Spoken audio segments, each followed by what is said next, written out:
Sir এই কেসে সেইটি কেন? মিস্টার মনির, এই কেসে কাকে দরকার আর কাকে দরকার নেই সেটা অথরিটিকে ভাবতে দিন। আপনার আমার কাজ কেস নিয়ে ভাবা। আপনার পরিচয়? রিয়াদ, তেজগাঁ থানা আছে। কেমন আছিস তুই? এভাবে তোর সাথে দেখা হবে কল্পনাও করি।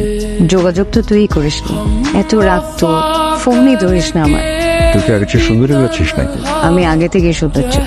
ফ্ল্যাট বাদ দিয়ে কাজের কথায় আসি। মনির সাহেব যাই জিজ্ঞেস করবে ঠিকঠাক উত্তর দিস, কোনো কিছু লুকাস না। ভালো থাকিস। আপনার কাজ হচ্ছে তদন্ত অবজার্ভ করা, আমাকে গাইড করা আপনার কাজ না।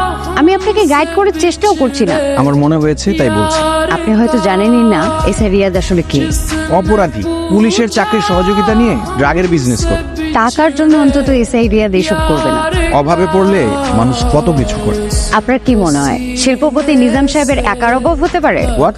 আপনি যার কেসে তদন্ত করছেন এসআই রিয়াদ শিল্পপতি নিজাম সাহেবের একমাত্র ছেলে। রিয়াদকে এই কেসে ফাঁসানোর কি দরকার? রিয়াদের বাবা অনেক পাওয়ারফুল।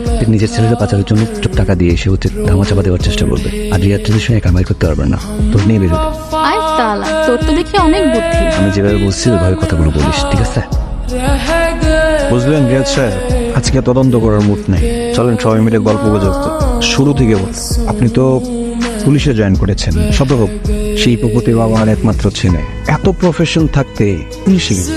বিষয়টা না আমার মানে ঠিক হজম হচ্ছে না। 2 বছর আগে